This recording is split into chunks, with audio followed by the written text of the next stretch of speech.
Welcome, everyone. This is a live video broadcast as part of our Living in Oneness Summit. It's great to be with you. I'm Steve Farrell, the Worldwide Executive Director of Humanities Team. We've got just a real exciting program in store for you here today. We're going to be covering a lot of valuable ground. I'm with Gregg Braden. Gregg has just come out with a new book called Human by Design. We're going to talk about Gregg's latest research, his new book, some of the book's startling, I'll call it, conclusions, and the application of Human by Design to conscious business. We'll bring in that twist here near the end as well, because Gregg is a founding signatory of the Conscious Business Declaration. So we've got a very special program in store. Be sure to stay tuned for the full hour. Man, this hour is going to go fast. So a quick introduction to Humanities Team as we get started. As you know, in Humanities Team, we see there is only one presence, the divine, that goes by many names, that we're all emanations of the divine. It's true for each of us in all of life. Doesn't matter how far our lives may be from reflecting this truth, it's still true. Our invitation is to live in communion with the divine and be an authentic expression of the presence, the peace, and the power that are our true essence. We don't need to be perfect or even excellent. We're invited to simply receive God or the divine's love and be an expression of that, each of us in our own way, to the best of our ability. When we are intentional about this, we can live this way each day, and together we can create the world that we've envisioned and that we know is ours. Okay, concerning today's program with Gregg, invite you to share your questions by placing them in the chat window. The sooner the better. This way we can get to them during the 60-minute program. You might go ahead and begin sharing comments and questions now so that we can get to them. A lot of times there's a flood of questions near the end, and we're sorry to miss those questions because we're just out of time. Okay, concerning, let me go ahead and now just formally introduce Gregg. Gregg Braden is a 5-time New York Times best-selling author and is internationally renowned as a pioneer in bridging science, spirituality, and human potential. From 1979 to 1990, Gregg worked for Fortune 500 companies such as Cisco Systems, Phillips Petroleum, and Martin Marietta Aerospace as a problem solver during times of crisis, which was going on then. He continues problem solving today as he weaves modern science and the wisdom preserved in remote monasteries and forgotten texts into real-world solutions. His discoveries have led to 12 award-winning books now published in over 40 languages. The United Kingdom's Watkins Journal lists Gregg among the top 100 of the world's most spiritually influential living people for the 5th consecutive year. And he's a 2017 nominee for the prestigious Templeton Award. So, Gregg, welcome to the program. Welcome to the Living in Oneness Summit. Steve, I want to tell you, I am so thrilled to be with you today, and absolutely thrilled to be able to share with our audience all the things we're going to talk about today and have this interaction. I know this hour's going by very quickly, and I want to take a moment now, Steve, just to say thank you right up front for your vision, the dedication with you, your staff, your team, in putting this together. And I think these kinds of programs are really important right now because everything that we're going to talk about in the new discoveries regarding human origins, we don't live in a vacuum.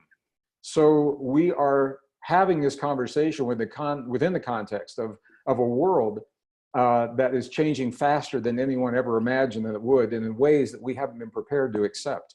So I think these conversations to help us understand ourselves are really key in terms of how we learn to thrive in the new world that's emerging. And that's the key. It's not just about surviving, it's about embracing the changes and thriving. So my perspective, the better we know ourselves, the better equipped we are to do precisely that. So I want to thank you for this right up front.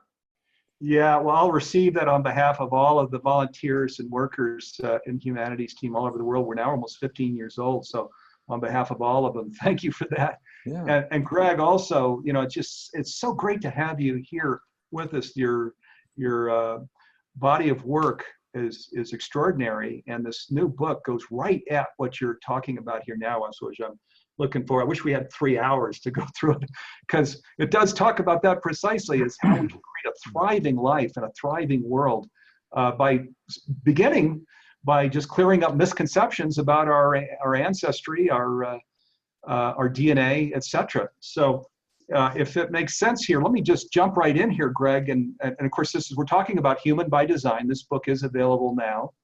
And so, Gregg, maybe we start at the top with this question of who are we? Because you say we're not what we've been told, and that we're more than what we've imagined. So, can you talk a little bit about that? Well, you just took my answer. And this is the truth. We are absolutely not what we have been told in the past. We are much more than we probably have even dared to imagine. You and I are steeped, our viewers, if you were educated in the West in the last 150 years, we are steeped in a story. And it's a scientific story based upon beliefs that are now no longer supported by the evidence. And I think this is what's important, Steve, is to remind our viewers that what I'm sharing in this book, it's not my theory, it's not my hypothesis, it's not the Gregg Braden opinion. Excuse me, I'm gonna get a tea here. This material is based in what is called peer-reviewed science. So peer-reviewed science is science that has been revealed by experts, and rather than just publish what they have discovered, they circulate these discoveries among their peers, hence the term peer-reviewed science. And they ask for them to either tell them where their theories are wrong, or maybe support where the theories are right. And this is a process that can take 6, 8, maybe 10 years for this to happen.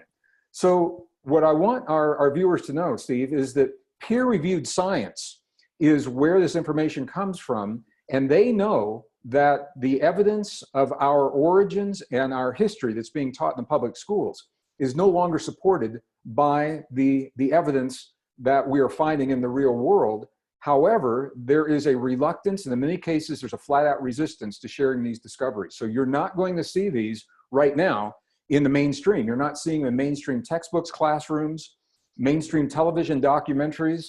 And this is where, for me, this is where the rubber meets the road. The spiritual rubber of our lives meets the road of the real world.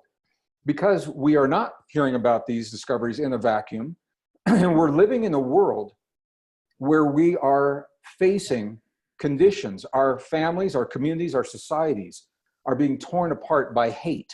And the hate is based upon the way we've been conditioned to think about ourselves. Hate based upon the color of our skin, our sexual orientation, hate based upon our religion, and all of the things that go with that.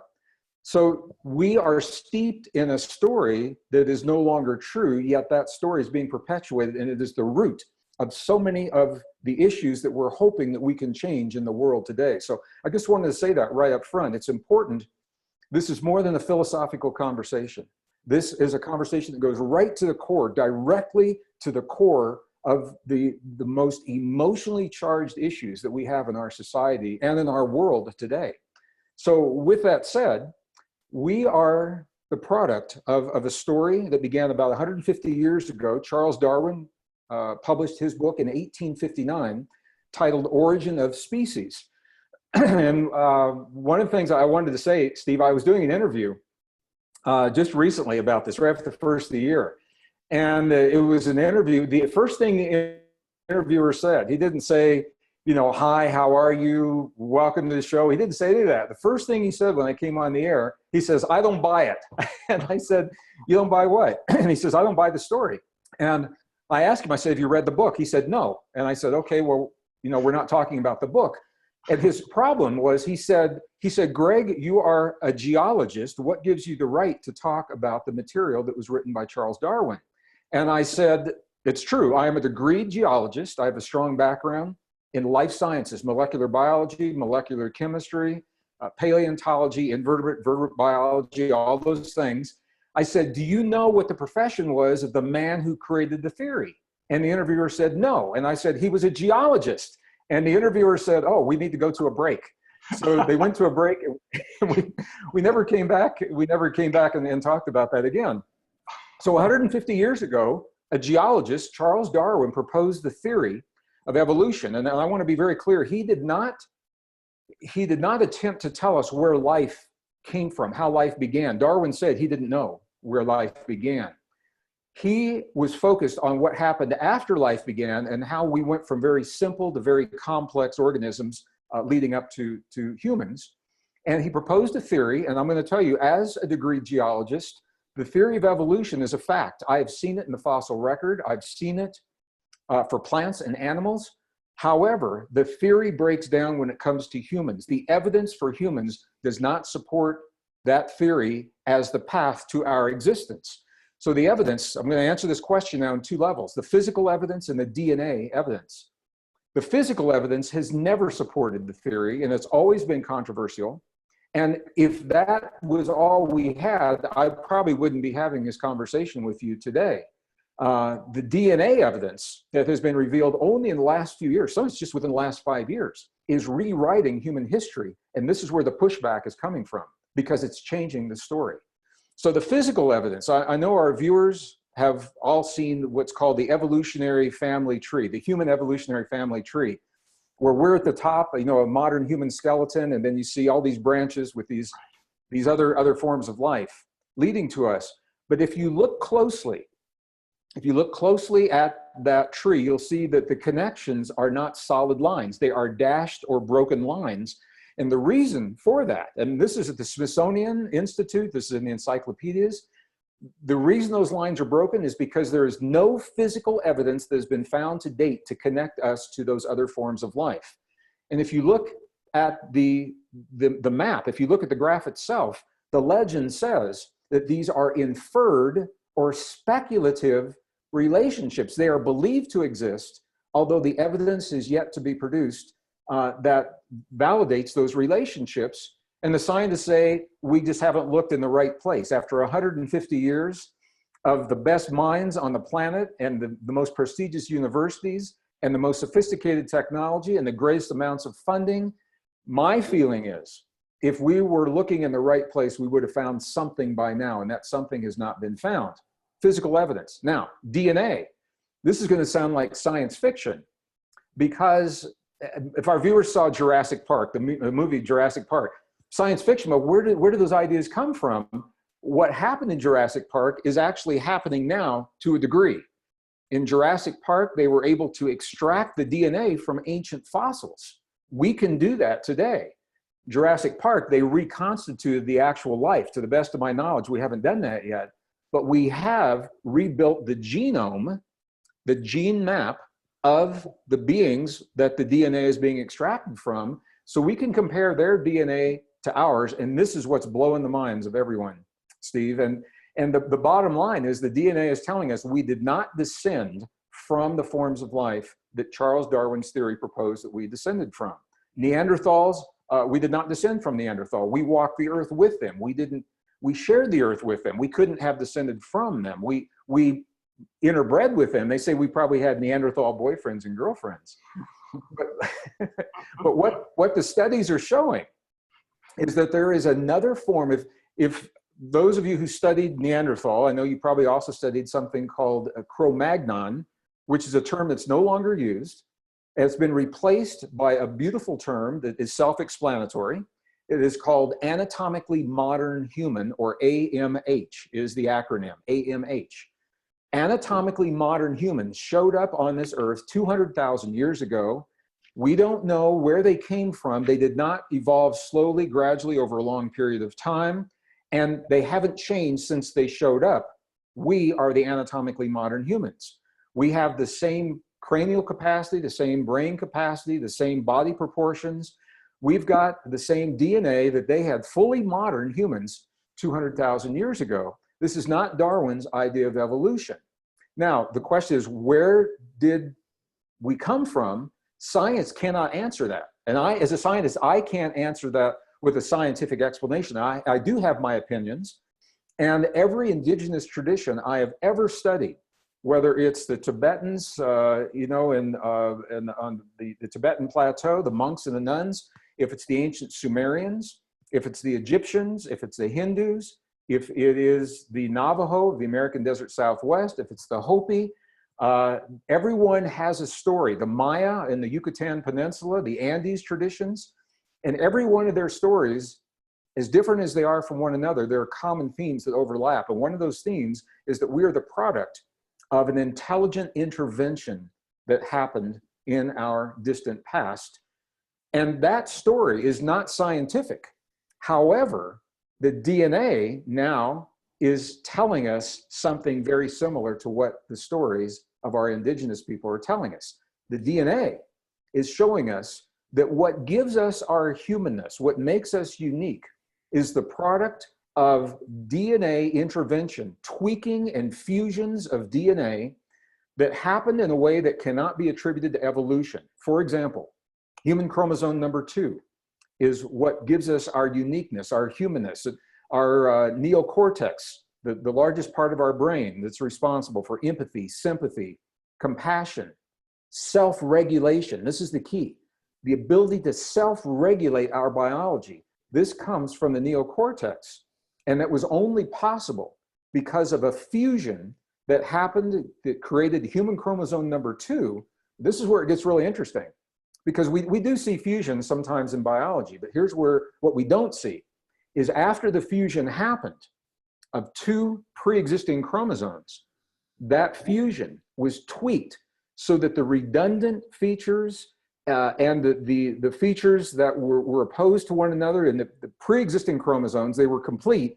When they were merged, there was redundancy, and those redundancies were removed, they were shut down, they were turned off, and there were things that were added to stabilize this new chromosome that gives us our uniqueness. And that's only one example. There are other examples I could give you as well. The point is that these genetic mutations did not happen slowly, gradually over long periods of time. They happened suddenly. About 200,000 years ago, David Geffen's School of Medicine at UCLA supports these discoveries. I don't know how technical you want to get. I mean, there's so many references that the Max Planck Institute of Anthropology supports these discoveries. They're just not being shared in the mainstream, Steve. So the point is that we are the product of something very unique and very special, not the random accidental flukes of biology that Darwin's theory has led us to believe.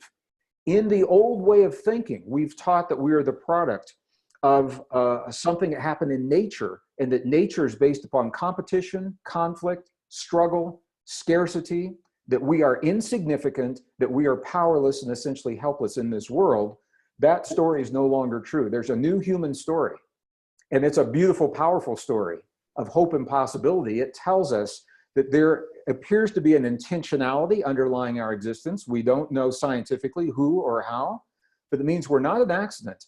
And because we are wired for these extraordinary experiences, the thinking is that we are intended to embrace and develop them in our lives. And this is where the story of you and me and our listeners, this brings it right into our living rooms.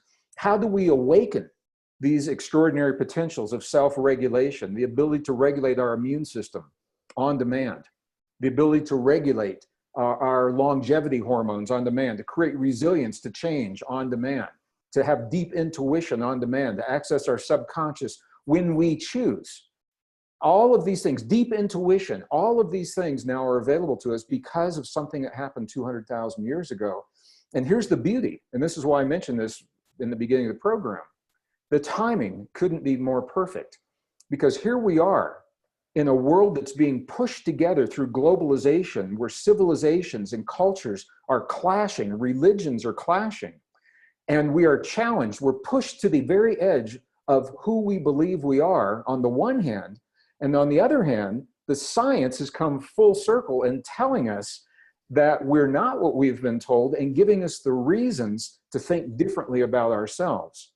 And the reason that is important is the better we, this is the key, the better we know ourselves, the less we fear change. The better we know ourselves, the less we fear one another. Think about that. And the better we know ourselves, the less we fear ourselves, the less we fear the power that we have, the abilities and the potential that we have to awaken within our bodies and create the kind of lives and the kind of world that we all know is possible. So a long answer to a short question, but I wanted to lay that foundation, Steve, so we can tie into it through the rest of our program. Yeah. Oh, man. You know, what's so beautiful, Greg, is I think we all can remember back to those high school classes, middle school classes, where, as you mentioned, there were the broken lines of, well, Homo sapien kind of picks up here, and and then ape and kind of gorilla, stops here, and nobody ever was able to kind of connect those, and there's not any physical evidence that they shared, that there ever was a path through. So what you've done is just connected all the dots here to say, it really did stop here. By the way, let me just share with people real quick, Greg. This is a live program, so you all know. So some of you have already started putting your questions and comments in the chat window. Please do so. We're going to get to those here shortly. Somebody's asking if the audiobook is available. We could maybe get to that one real quick now, Greg. Is the audiobook available? The audiobook has not been recorded yet because I haven't been in a studio long enough to do that recording, and I insist in doing it in my own voice.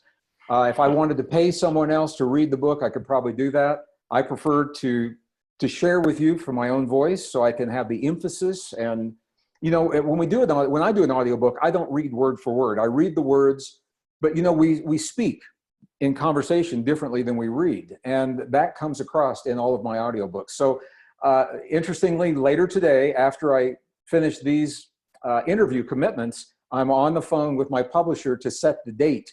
But it will be this year. I imagine it will be probably in the third or fourth quarter of this year with the audio. And thank you for asking about that. Yeah, great. And this, of course, we're talking about Human by Design. The book is available, and so as Greg mentions, maybe later this year, the audiobook will be available. Yeah. There's a whole bunch of questions coming in from you all, so we'll get to those shortly. We want to just kind of go down a little deeper into what Greg was just talking about. And I think you laid out the science of this all the way through to the whole area of gene infusion.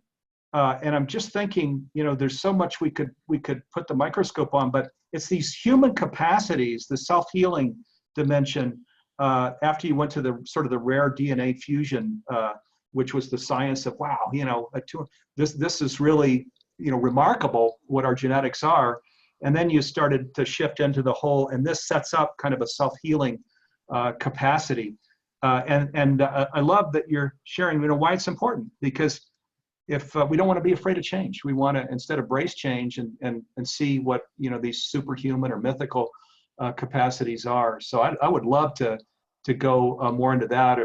And Greg, if you want to come in earlier than that to go deeper in something you just said, we can do that too.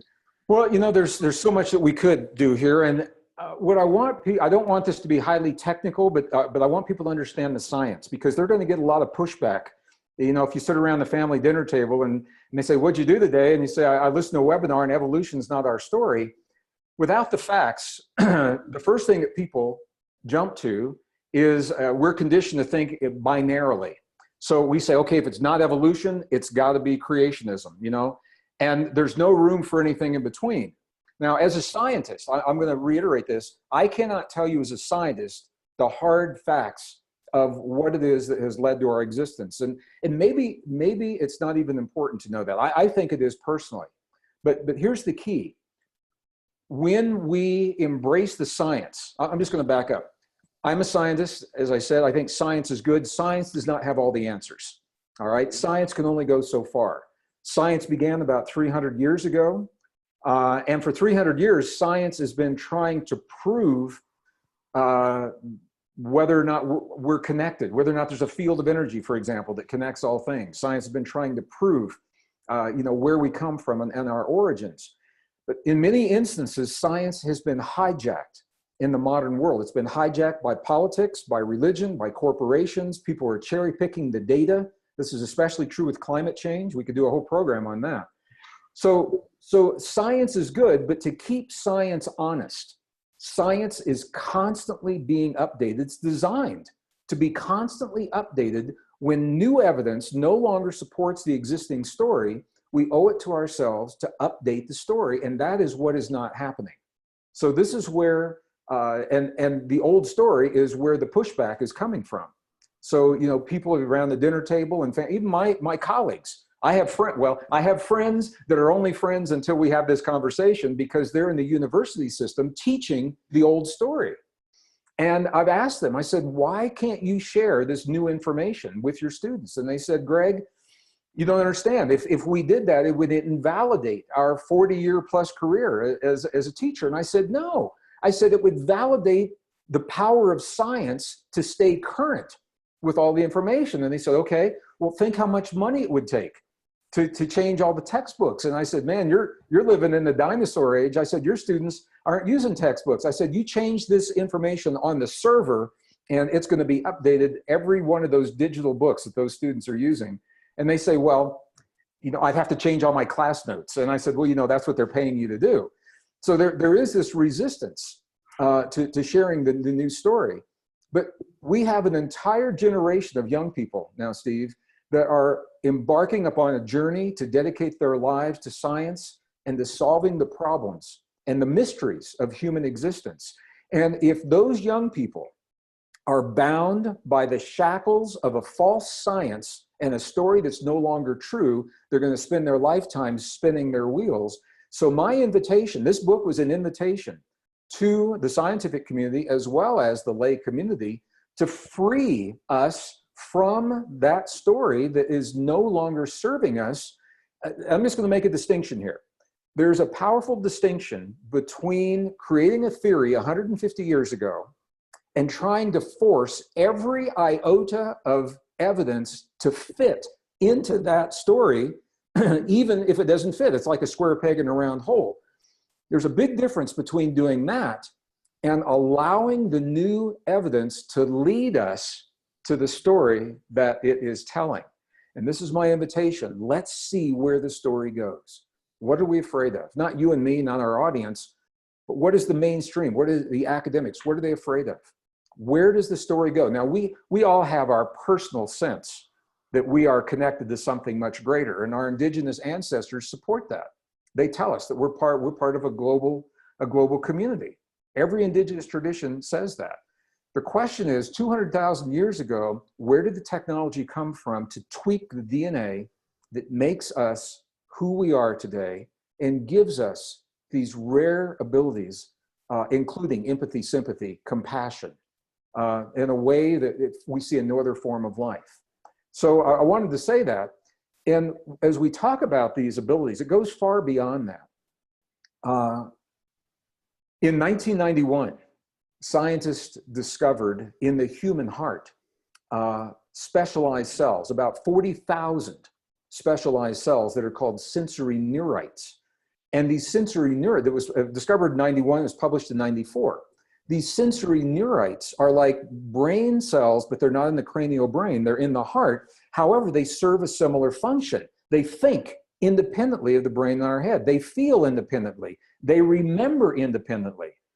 And what this means is every significant, emotionally significant experience we ever have, from the heights of our joy and our ecstasy to the depths of our pain and our suffering, every time we've experienced betrayal, hurt, when someone has lied to us, when our trust has been broken, a trust between us and another person has been broken, those deeply significant experiences, we lodge those experiences. They form, okay, there's a chemistry that matches every one of those experiences. It's based upon what are called neuropeptides.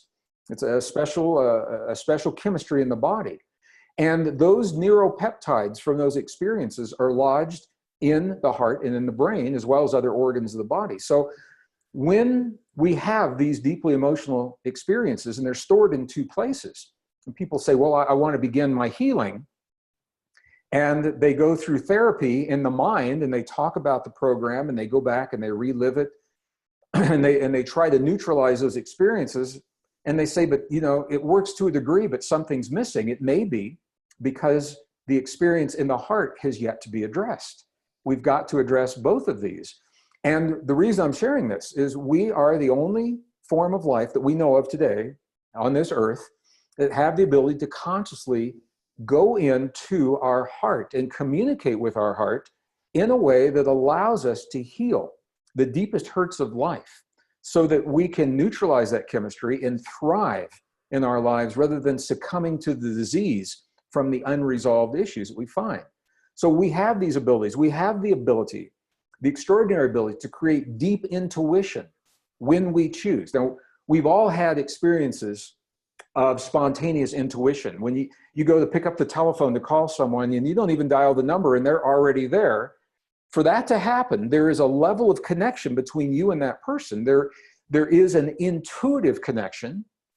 Because if you planned it, if you said in this moment, I'm going to go and pick up that phone, you probably would miss that connection. So we all have those connections. They're spontaneous. They happen when the universe gives them to us. And we say, well, that was cool. Can I do that again? Or how can I replicate that? Here's the key, is that when we most need our deepest intuition is when we're in the conditions that least support the intuition. So it's one thing, if we have a special place in our home, we have an altar. So at a certain time of night, when the dinner is finished and the dishes are done and lunches are packed and the bills are paid and the pets are fed, and we go into a special room and we close the door and pull out the yoga mat and light a candle and burn the incense and turn on track 1 of Stephen Halpern's Higher Ground, which is one of my favorites. And we go into our meditative state and our deep intuition. That works for us. But when we need this the most is when we're out in the world and we're faced with a situation, a crisis, a decision we have to make, boom, boom, boom, just like that. In the moment, we don't have time to light the candles and burn the incense. How do we do that? We are the only form of life that is designed to do that by accessing consciously these deep states of intuition. And this relationship between the cells in the heart and the brain make that possible. We know the heart and the brain function separately. We all use those separate functions in our daily lives. But what the science is now showing, and the indigenous people, everywhere I've been in the world, the indigenous people have shown us that it's possible to harmonize the heart and the brain, 2 separate organs. So the neurons here and the neurons here. It's possible to harmonize the 2 organs into a single potent system. And that system is what gives us the edge over so many other forms of life. Because when we do that, we create a biological space, an emotional space, a psychological space that allows us to access a number of things. Deep intuition, as I said, on demand. We can go into our subconscious on demand in that space. You don't have to go into hypnosis. You can, and it's a good thing to do. But what if there's no one around to help you with hypnosis? We have the ability to self-regulate, to go into the subconscious and replace unhealthy beliefs with, this is where you would use affirmations, for example, healthy affirmations for healing. Because we've got to communicate with the body in a language the body recognizes, and it's not always verbal language. So we have the ability to do that. We have the ability to create resilience to the changes in life on demand by harmonizing the heart and the brain. We have the ability to regulate our immune system. I travel tremendously. Steve, you've seen my schedule. And if I didn't apply the techniques that I'm talking about now, and then we'll talk about in this program, if I didn't do this in my daily life, I couldn't keep the schedule. I couldn't stay healthy so I can be present and fully present for every one of my interviews, every one of my audiences. I couldn't do it. So I know these things work, and that's why I'm able to look you right in the eye and tell you, I know this stuff works.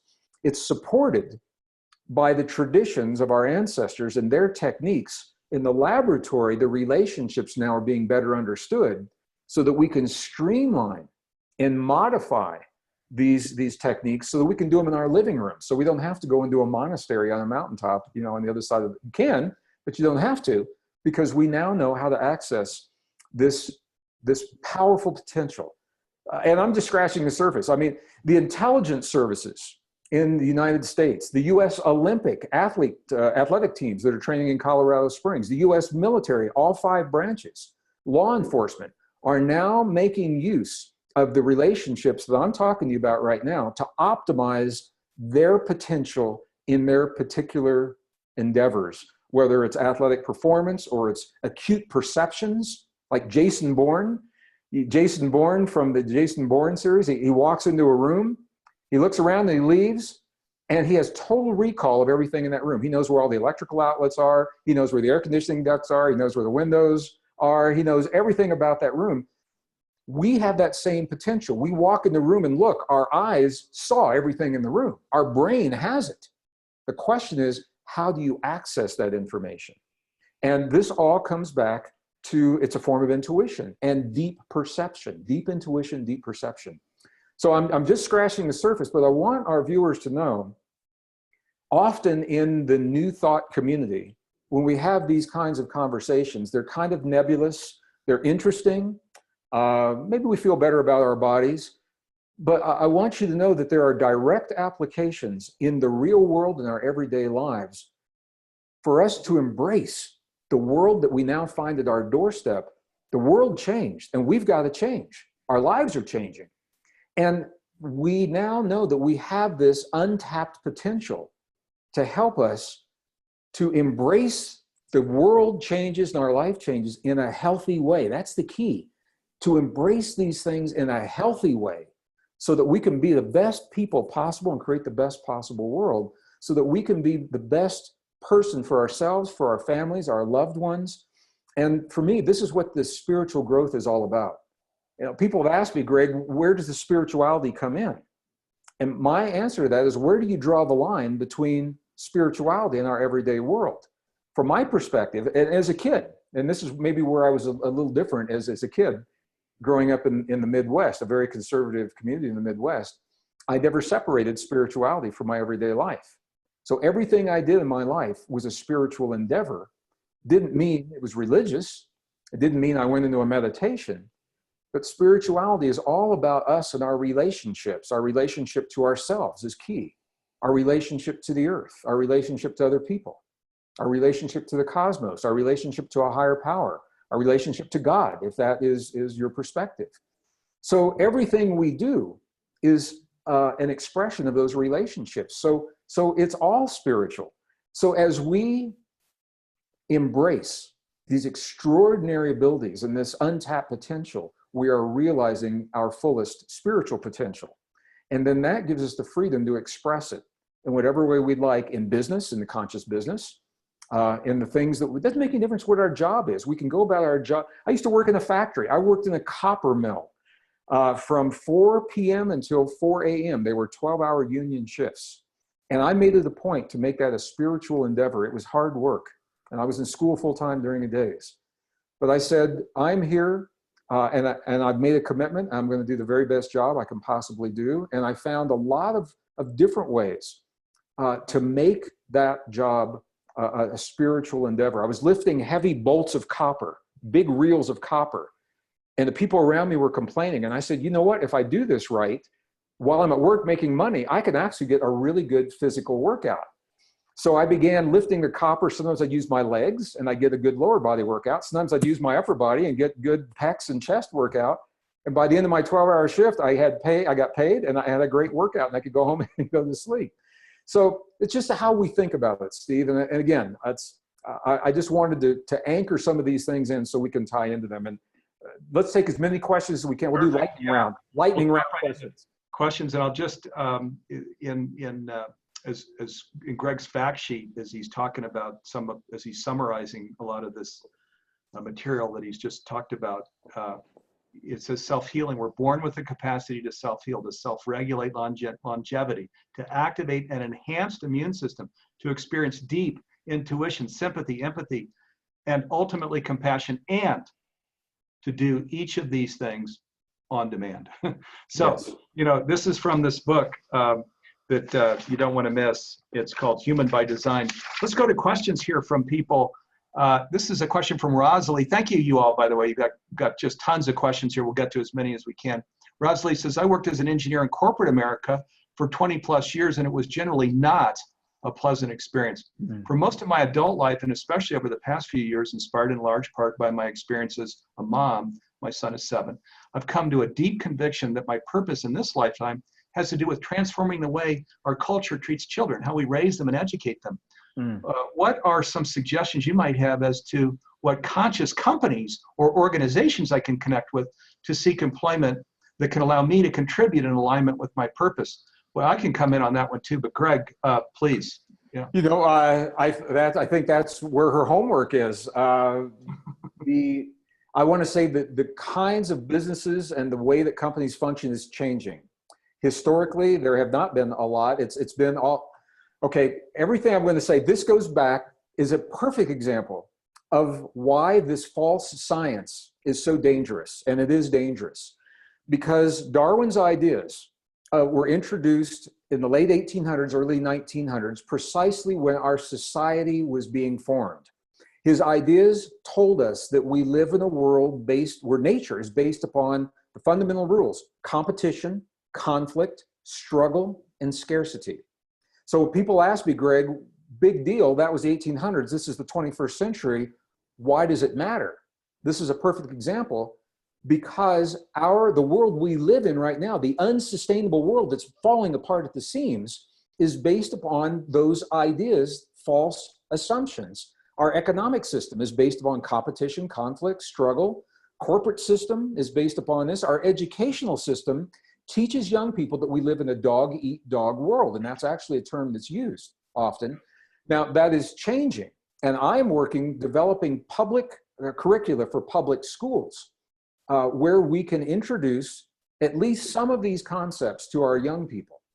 Because to do anything other than that, we can make all the laws to make hate, for example, illegal. We passed the Hate Crimes Prevention Act in 2009.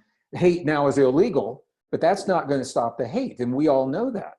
So unless we go to the core of where these issues come from, and that is the way we've been taught to think about ourselves, the way we answer the question, who are we? Unless we go to the core and we do it with this new generation, anything else we do is a Band-Aid. It's temporary, and it is not really dealing with the problem. So the question that the woman is asking is, where are companies that are supporting this? I haven't found a lot of them. Steve, you probably know more about this because you're tied into the business community. But what I can say is there is an opening in the academic, or there's a potential in the academic community. I had a very interesting experience with a publisher recently, because I went to the publisher and I said, this is peer-reviewed science, we want to develop this curriculum. And what the publisher told me was, Greg, we love your work, but please don't bring me a book on peace, because peace doesn't sell. Do not bring me a book on education, because education doesn't sell. We can't market and sell these things. So it means that authors like myself, and I'm not the only one, there are others, and scientists, we're on our own. So I'm developing this curricula. I'm funding it myself. Other people are doing the same thing. We're working together to do this, because it has in the past been difficult to find corporations that are willing to embrace these ideas within the current economic and corporate environment. So that's why if we get a new generation that thinks differently, they begin to change the way those corporations work. And you're actually seeing this with millennials in Silicon Valley, for example. There are very, very different kinds of thinking happening, emerging in Silicon Valley. But Steve, I'd like to hear what can you contribute in terms of the conscious businesses that this woman can look into? Thank you, Greg. And Rosalie, thank you for this question. And this is a cutting edge question, because this is where there's just so much change happening right now. Mindfulness is now becoming more and more generally accepted, and Harvard and academic institutions are talking about it. Science is tracking it. But mindfulness is just a stepping stone out into spirituality, where we're really addressing the interior dimension, the things Greg's talking about, what the integral framework has got this little thing where the outer world is on one side and the inner dimension on the other. And of course, there's an interdependence between the two. And one of the great contributions of the integral framework is they say we're in a flatland now. Why? Because almost all of the focus of global society is on the outer world. There's not even the recognition, much less the mastery of the inner world. So years ago, Humanities Team, and we're an NGO, which means that we're really careful about the things that we get involved in. We reached out to other NGOs, nonprofits, the Club of Budapest based in Europe, the Goy Peace Foundation based in Japan, and the Fowler Center for Business as an agent of public benefit out of Case Western Reserve University, also in the US, to just talk about these models for conscious business. And what we together realized is that there was not a model that was bringing the fullness of consciousness to business, the things that Greg is talking about here, where we're acknowledging the interior, we're not acknowledging connection, everything being interrelated, interconnected, and interdependent. Everything actually is a part of one thing, an emanation of one thing. And so, and we felt it was so important that the fullness of consciousness come to organizations and business that we spent over a year creating a conscious business declaration. We can put up a slide real quick on this. If you go to consciousbusinessdeclaration.org, there are the 4 NGOs at the bottom. If you go to consciousbusinessdeclaration.org, you can see and read the declaration, and we invite you to do that. But as well, there's cbenterprise.com. Humanities team created a division for conscious business called Conscious Business Enterprise. So it's an enterprise, not an enter with an E, enterprise, because it's where we're, again, these things that we're talking about here now, where there's a sacred practice based on inner work that the team is doing together, such that we have sacred guided collaboration and sacred guided decision making. So this whole, we call it the power plan, it's the culture of the organization, it goes through a transformation such that people together are working together consciously. Isn't that cool? Yeah. So if you go to cbenterprise.com, you can read more about it. There's a course actually starting this week. It's really cool and inexpensive, called Building a Prosperous Business Through Conscious Practices. It's being offered for $397, and then right after that, our Conscious Business Change Agent training and certification program comes. It's just right at the end, and the two together are being offered at a special early bird kind of price too. You can see that at cbenterprise.com. So I would invite you, this viewer that suggested Rosalie, that wants to learn about conscious business, you might look at those programs. One of the things that you'll do is you get connected with other conscious business change agents around the world that are working with companies all over the world that are doing this work. As Gregg mentions, these are bleeding edge companies, but let me be clear, and I think Gregg would say this true. This is absolutely the future. This is where all of life and all of global society and all of business and all spheres of life, as Barbara Marx Hubbard would call it. This is where it's going, because we can't any longer ignore that we're just separate, this illusion of separation thing. We've got to pay attention to it. And this interior work, the fullness of consciousness is just crucial that it comes to organizations and businesses. Yeah, Steve, can I say something about that? Please, yeah. Chime in here. What you say is so true, and there's something I want to share with our viewers, and I mentioned this in a conference I was speaking at last week. I thought people knew what I was about to say, and people in the audience didn't, and they were happy to know it. So I want to say, this is the 33rd year I've done this work in one form or another. And in those 33 years, I have been on every continent of the earth, not every nation, but every continent except Antarctica. I haven't been to Antarctica yet. And what I've found is this, that the people of the world know how to do this. The people of the world, our brothers and sisters, our global family, are on board with the messages that we're sharing in these kinds of programs. They know how to live together. They know how to work together. They know how to share. They know how to raise children. Well, for the most part, they know how to get along, even in the presence of different viewpoints.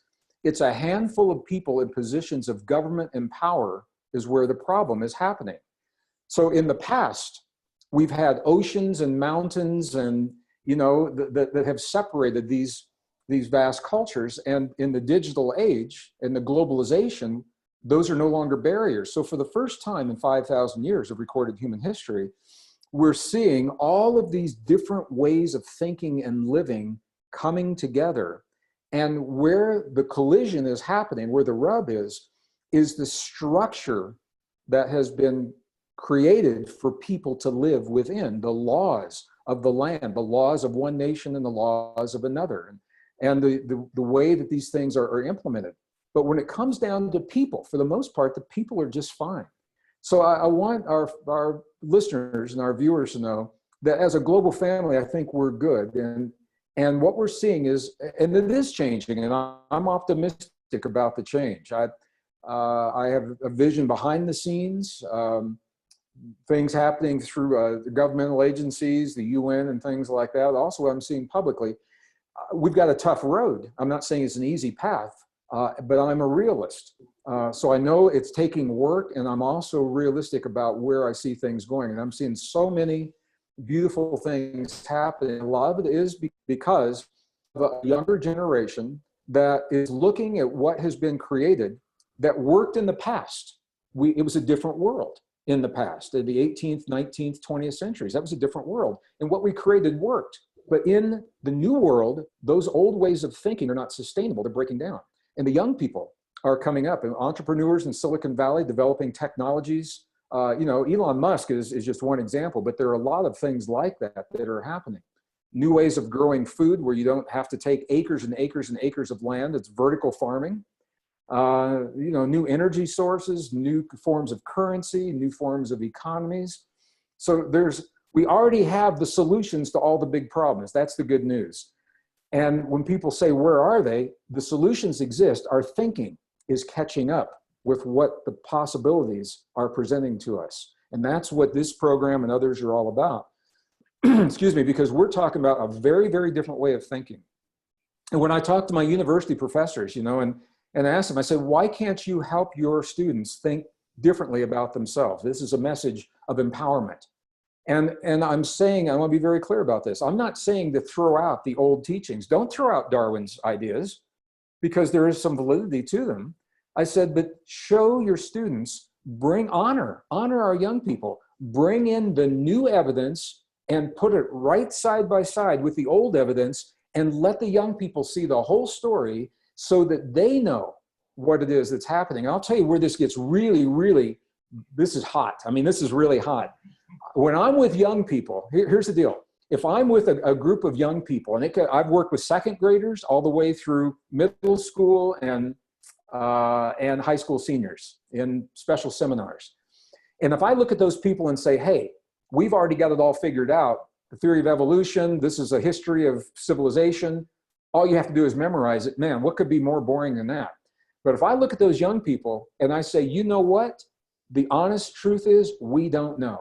We don't know where civilization began because we're seeing archaeological evidence of advanced civilizations over 20,000 years into our past.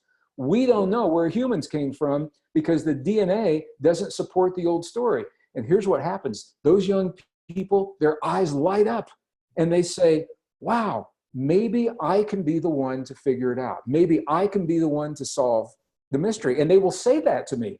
They'll say, maybe I'm the one that's gonna find this answer. And that fires them up. And I can't think of anything more exciting, Steve. That's how you fire up a new generation, is you be honest and say, we don't know. We don't know. And that's hard for a lot of scientists to do. They cannot say that they do not know. So they either tell you something that's not true, or they'll stick to a story or to make up something. And we're seeing all of that happen in the pop, what I call pop science. This is not the hardcore science behind the scenes, but pop science. Behind the scenes, scientists now have reached what they call the point of forbidden territory. And it is forbidden territory because the DNA is showing evidence of modification that cannot be explained by evolution alone. Something else happened. They're saying it appears to be intentional. And if it is intentional, that implies that there is a purpose to those changes. And that suggests that we have a purpose more than just existing, that our purpose is to embrace this extraordinary potential and express that potential through our lives in this world. And I can't think of anything more exciting. So let's do really fast. I'll answer in single sentences. Let's do a lightning round of questions. All right, perfect. We're going to do that. Let me just first, I want to just thank you so much, Gregg, because honestly, I don't need to tell you that this is where leaders with courage that have done research, that are geologists, candidly, like yourself, you mentioned Darwin, it's necessary right now that we stand on the hill and we share what you're sharing. So I just want to thank you so much for. Thank you, Steve. It's about being honest, truthful, and factual. Yeah. And even Darwin, between the time Darwin created his theory and when he published, he knew he was going to get hammered by the religious community of the time. So he waited 20 years to publish the book in 1859, but he created the theory, he wrote the book 20 years earlier. I don't want to wait 20 years. Let's do it right now. The world is changing. There is an openness for new ideas and a willingness to embrace new ways of thinking. Let's capitalize on that and create this world. We don't have to do it over long generations. We can do it right now. It's right at our fingertips. Well, I think all of humanity's team is right there with you, Gregg. Yeah, I do. So, and also historically, Galileo, Pluto, there are many that suffered these consequences. That's why it's important that leadership stand in the truth. Yeah. So just right on, right on. My imagery says, blessings all, may everyone find clarity, stability, and health. Business can be empowering for conscious movement. And boy, right on, we are so with you on that. Business as the lightning rod for change. So thank you for that. So this is a lightning round. I like that, Gregg. All right. I'm going to read a bunch of them. We'll just do real quick responses because we're just about out of time. Should we end right on time or go a few minutes over, Gregg? Steve, I didn't know if I should say this in front of our live audience, but what I want to say to you is I've spoken a lot, more than I've answered questions. I would be happy. I would stay as long as you can stay. I have another interview at the bottom of the next hour, so I'll go as long as you want to go. Okay, so let's go, and I'm touching base with Gregg on something important here too, but let's go at least another 10 minutes. So here comes a lightning round. Okay.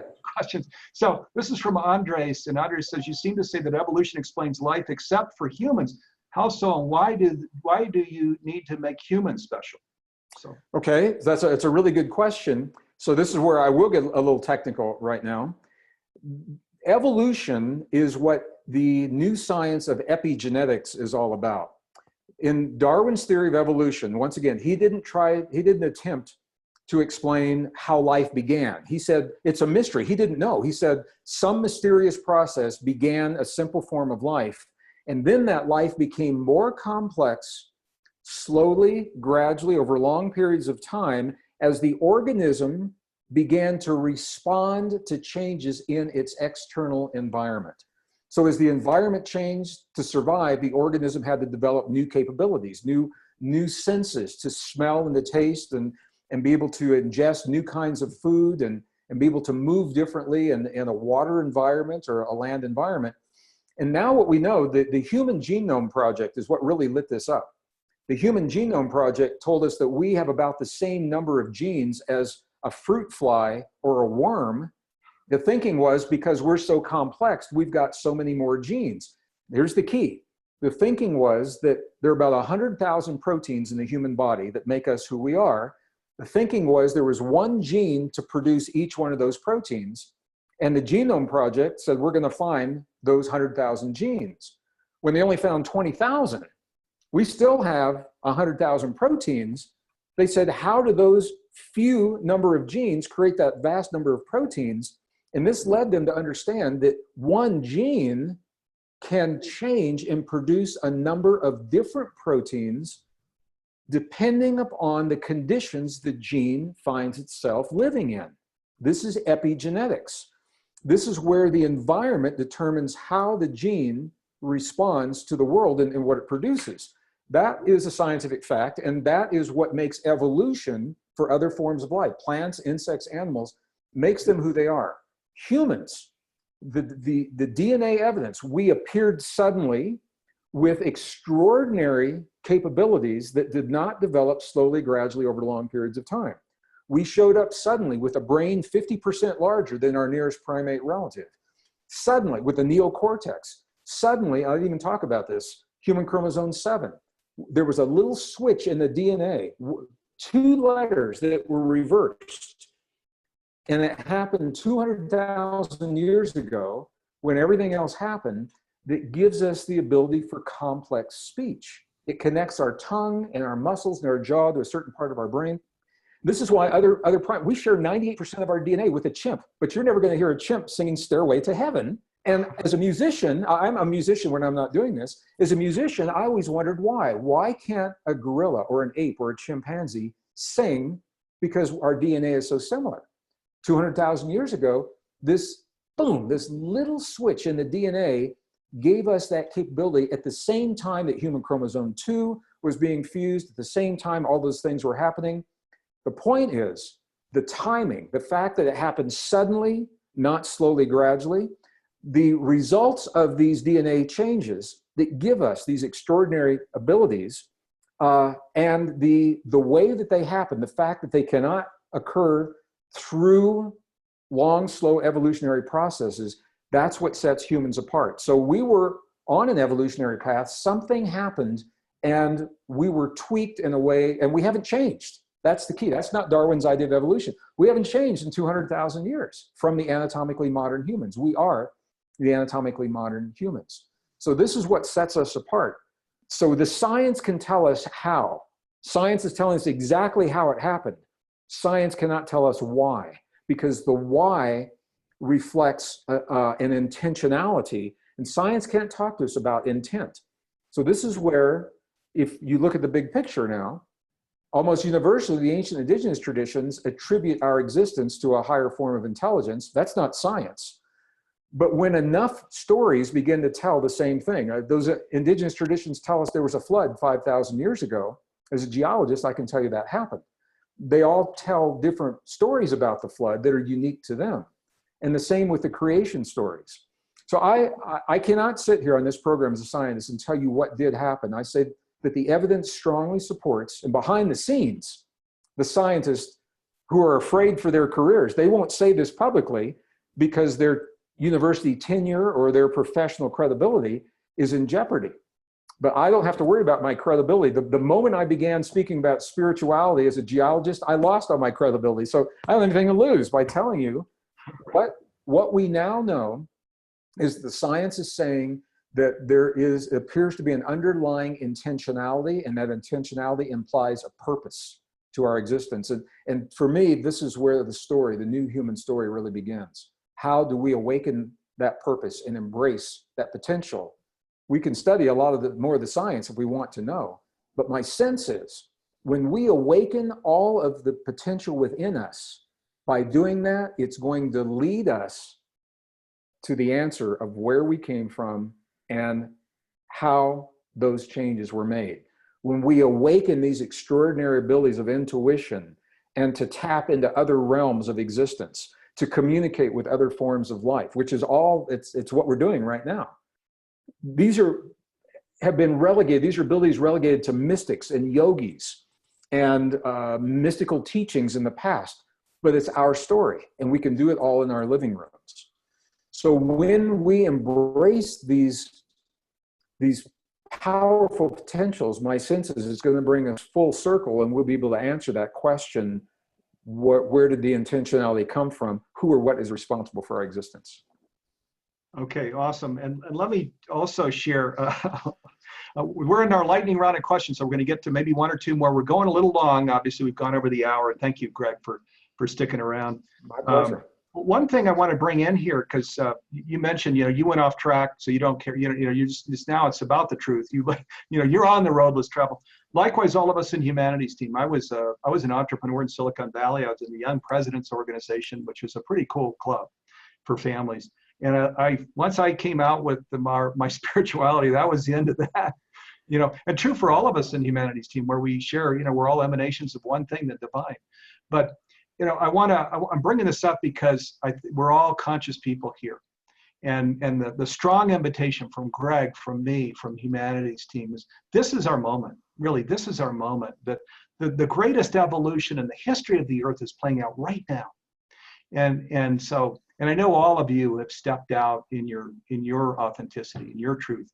But I want to just invite all of us to go further. It's the time to really, let's accelerate our journey. These things we're talking about here now, we're bringing self-healing on demand to our life, and many other virtues on demand to our life. It's our time. And also to just be Gregg is talking about how with his college professors, he's challenging them, for us to challenge people, to challenge business leaders, to challenge our communities, to challenge people to really step into this and live it. Because as Gregg mentions, more and more people know that these textbook kinds of things that are being shared are not true. And we need to step out beyond these untruths. And if we're going to create the world we want now, we've got to step out beyond these untruths. I think that's true. Steve, I just have to say this. When we do those challenges, it's important to do it in a kind way. Yeah. Because so many of these people are only sharing either what they're required by the school board to share, or what they have been told themselves is true. So it's all about being truthful, honest, factual, but not judgmental, not hurtful, and being kind, and simply asking a question, how do you explain what the new evidence is showing? That's the deal right there. How do you explain a fusion that we've never seen before in biology in a way that cannot be explained by evolution? How do you explain that? How do you explain the timing of the FOXP2 gene that gives us the ability for complex speech exactly when we appeared 200,000 years ago? Those are the kinds of questions. And it's, I think, you know, it's a process, and I'm encouraged by what I'm seeing, but I think it is really important to be kind when we do this. And I just wanted to say that to kind of round out that part of the conversation. Thank you for bringing that in, because it's so, that's what, you know, we talk about oneness, and which is our essence, which is, we call it the divine, and of course the divine goes by many names, but that's what the divine is. The divine is love, it's kindness, it's compassion. We don't need to, you know, it's the light that we need to bring to the world, not more darkness where we're being judgmental with each other. So thank you for bringing that in, Gregg. Okay, so one last lightning round question here, and thank you, viewers. Wow, you know, there's been so much interaction here. You know, we hope to be doing something with Gregg in the not too distant future, and we can go a lot deeper. But thank you for bringing in so many great questions and comments. So this will be the last one. This is from Lynn, and she says, Gregg, why aren't we teaching Heart Math Institute with inner guidance therapies, opening chakras, and how to use our divine soul internet, and paying our youth with benefits in healthcare to connect directly with their higher power and develop our new health and human services and social healer services? There's a lot there. But do you want to respond to that one? We are. So for our listeners may not be familiar, the Institute of Heart Math, HEART, capital MATH, all one word. It's a pioneering research institute in Northern California exploring the potential of the human heart in unconventional ways. I am not their employee. I have worked with them almost since their inception over 20, almost 25 years ago, I think. So as an independent author, I do share their work and I reference it a lot. Here's the thing. They have made a commitment to stay on the scientific perspective. So you will not hear Heart Math talking about spirituality, typically.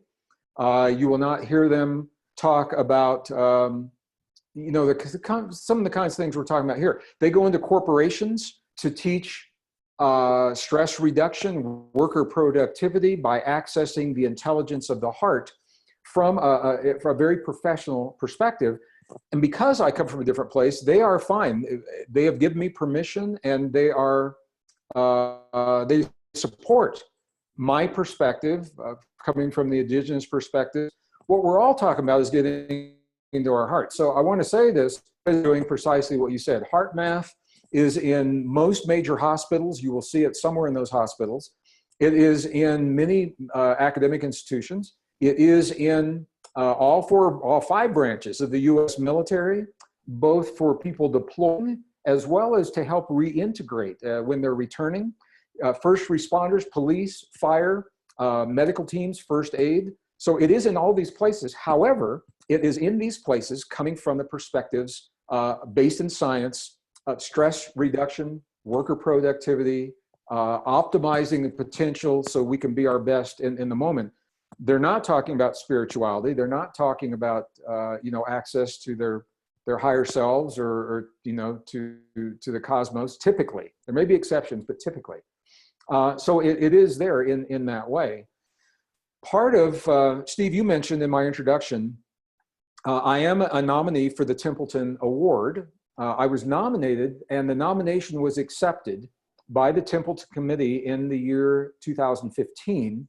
It's a 5-year standing nomination. So I am a nominee until the year 2020. Anytime during those 5 years, I may be blessed with receiving that award. And should that happen, the funds from that award are earmarked to develop the curricula, including Heart Math, that we will bring into public schools, not from a religious perspective, but from a perspective of wholeness. and of self-regulation based upon cooperation and mutual aid rather than competition and conflict. So if you've ever heard of the Nobel Prize in Science, the founder, Sir John Templeton, felt that the Nobel Prize doesn't go far enough because it doesn't acknowledge the spiritual dimension of human existence. So he created, in the 1970s, the Templeton Prize and the Templeton Award, and he pegged it to the Nobel Prize. So wherever the Nobel Prize, whatever it offers, that is where the Templeton Prize begins, because he believed that the human experience has to be worth more than materialistic science. So I just wanted to say that it is in the schools, it is in these places now. I would like to bring it in to a greater degree, and in a way that empowers young people to create the resilience in their bodies to the changes they're seeing in their families and their communities and in their world. And that is only one part of the curricula. So, so I'm looking at the time. Steve, can we do one more? Just one more? All right, you bet. And truly have a lightning round so I can answer it quickly. There are so many questions. Again, thank you, viewers. Wow, you know, the interaction here is really beautiful. So thank you. Let's see here. Steve, do they follow a theme where I could answer many questions with one?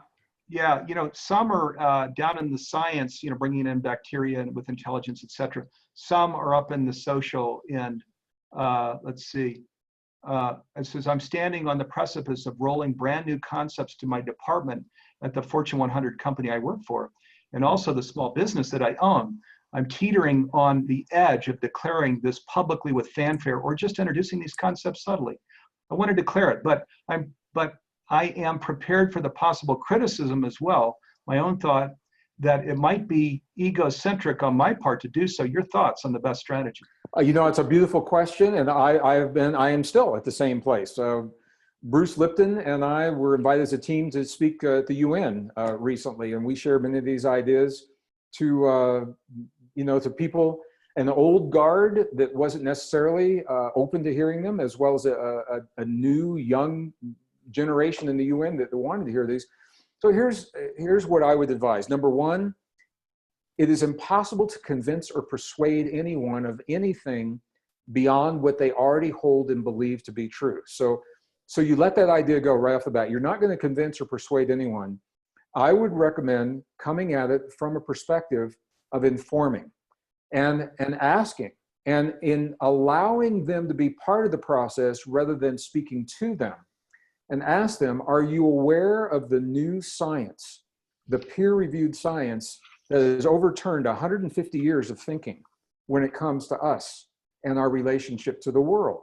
Are you aware that the best science of the 21st century is now telling us that nature, the fundamental model of nature, this is important in business. You don't necessarily have to get into the evolution stuff unless you want to, but this is where the rubber meets the road in business. The fundamental rule of nature is now scientifically accepted to be a model of cooperation and what biologists call mutual aid. Now, it doesn't deny the competition and the conflict that we all see happening, because obviously it's there. Here's what it tells us, is the more competition and conflict and struggle that we see, that tells us in any environment, whether it's between nations, or whether it is in a corporation, or whether it's with yourself and your own beliefs, or between you and your husband, your wife, your spouse, your loved ones, your kids, doesn't make any difference. It's all the same. The farther, the more of the competition, the conflict, and the struggle, that tells us how far we have strayed from the deepest truth of our existence and the true nature of cooperation and the role that it plays in our lives. That would be a place to begin. Following that, I would recommend asking, are you aware of the new studies of the neurons in the human heart and the potential for deep personal communication? And this is important in any business. I teach this, so I have special classes where we teach this. Deep personal communication, communication based upon listening through the neurons in the heart rather than the brain. The reason for that is when we listen through the brain, we go through the loops of logic and judgment and fear, and this is what creates ineffective communication. When we listen from the heart, there's actually an indigenous term for this. It's called Shante Ishta. Shante Ishta means the single eye of the heart. The heart does not go through the logic loops. The heart does not come from a place of judgment. So the heart empowers you, and as you teach and share this with your employees, it empowers them, number one, to listen objectively, but number two, when it comes to solutions, they can create solutions based upon pure and deep and clear intuition that is not tainted and biased by judgment and fear. And that's important, because if you're looking for out-of-the-box solutions, that's exactly what you want. You want solutions that are new and that you're not afraid to propose. They're coming from your brain. You come up with an idea, and then your brain says, well, that's not going to work because of this, or we'll never get to that point because these people aren't going to. Forget about all that. I want to tell you, I worked at Cisco System in their developmental stages. I was their first technical operations manager in 1990. And the secret to Cisco was they had conservative management, but they had very liberal tech. And they were developing technology 10 years beyond 1990. They were developing technology for 2000 that couldn't even be built yet because the devices, the chips didn't exist for what they were developing, but they didn't let that limit them. They were saying, where are we going to go with this? And they were scientists and engineers using intuition. What is it that people will need? How can we apply this technology in our world? And how can we be ready for that when the chips become available? You don't want to wait until the moment the chip is available and now say, what are we going to do with it? So this is a perfect business example in a very successful company. And I had insight into this. People were thinking out of the box. They were not limited by the fears of criticism or judgment. And intuition played a powerful role in all of that. So I think that's where I'll end that question. Fantastic. Okay, and that'll be, and people, there are lots of other questions, but we're going to, again, we're working right now with Gregg and his assistant to see if there's a possibility to bring him back and do something. So stay tuned, everybody, because there's, hopefully we'll be doing fun stuff again with Gregg soon, and his work is so incredibly important. Gregg, thank you. Whoa, just so fantastic. The research, the science, the astounding, really, implications of the science, which you've stepped through, and the invitation, the call to action, you know, to really embrace it, not be afraid of change. Just stunning. Thank you. I'm going to come back and thank you again before we close the program. But let me just share real quick. Humanities Team is a member of this Conscious Business Alliance. Number of the questions have come in here relating to that. It's composed of these 4 NGOs: Humanities Team, Club of Budapest, Goy Peace Foundation, and the Fowler Center for Business is an agent of public benefit out of Case Western Reserve University. Invite you to go to consciousbusinessdeclaration.org. Read it. If you get an inner yes when you read that declaration, where we talk about bringing the fullness of consciousness to business, sign it. Again, that's consciousbusinessdeclaration.org. Also, as we mentioned, and this wasn't planned, but the timing of this program with Gregg is right in the week where we're launching these conscious business programs. The first one, Answering the Call, Building a Prosperous Business Through Conscious Practices. That's beginning this week, and it's on demand, so you can load down those programs at your leisure. And then I think the first community call is actually next Tuesday, so pretty cool. You can see it. It's a $997 program right now. We're offering it for $397 or 2 payments of $222. And then right behind it is our signature program called Conscious Business Change Agent Training and Certification. It's the toolkit for the how-to process for transforming an unconscious business to a conscious business. And we're offering a program of certification after that that'll go through September, where people can then become certified as a Conscious Business Change Agent, or CBCA. And there's a special bundle. If you go to cbinnerprise.com, I think we're putting a link in the window that you can click on. You get these 2 programs. The first program for free, and the second one is $4,997. It's $1,997. So it's a 66% off, which is, you know, pretty cool. We're a nonprofit, so our primary thing is getting as many of these conscious business change agents out in the world and still creating the financial abundance to nurture our organization. So check that out if you're into conscious business. Upcoming programs that you don't want to miss: on next Thursday, on the 22nd of February at 9 o'clock Pacific, we're doing a program with Hannah Strong. You may not know her name, but she and her husband, Maurice, were helped to create and were leaders over decades at the World Economic Forum in Davos. So they were hanging with the elite. And a lot of people, of course, that was recently that they had the annual meeting. A lot of people say, does spirituality ever come into these meetings? Is consciousness ever addressed? Come to the program next week. Hannah will tell you. She will answer those questions. She and her husband had a front row seat. So we're going to talk about that next week. Don't miss it. And then again, we're all on a conscious journey here. So we want to tell you about something inexpensive we created. It's called Community Circle. It's only $10 a month. This program and other video programs and earlier programs that we used to do in audio are all available for free. There are over 380 of these. You can watch them at your leisure with friends and family. There's a Facebook page. There's a book club. There are lots of things that you can join out of that. It's only $10 a month. I think we're putting a link in the window. But you can go to humanitiesteam.org and scroll down to the rectangle there that says Community Circle to learn more. I want to thank the whole team here. Greg and I were with them at the beginning. So Garth Catterall, Christine, and Dee Meyer, thank you. Christine Glenn. And I want to come back, Greg, again. Wow. Awesome. Thank you. Godspeed to you and your work, Greg. You know, Well, it's thank really, you, Steve. I want to thank you again for making this possible. And, you know, I'm thinking as I'm listening to you, we covered a lot of ground today. Some of it was a little more technical than others, but I think what I'd like to leave people with is where we began. And the bottom line for me is the better we know ourselves, the better we can embrace in a healthy way the changes that we see in our world. The better we know ourselves, the less we fear that change, the less we fear one another. And what I'm finding is the less we fear ourselves. And for a lot of people, that is where the journey begins, when they really begin to embrace the power that they hold within themselves to self-regulate their biology and to influence, not control, but influence what's happening in the world around them.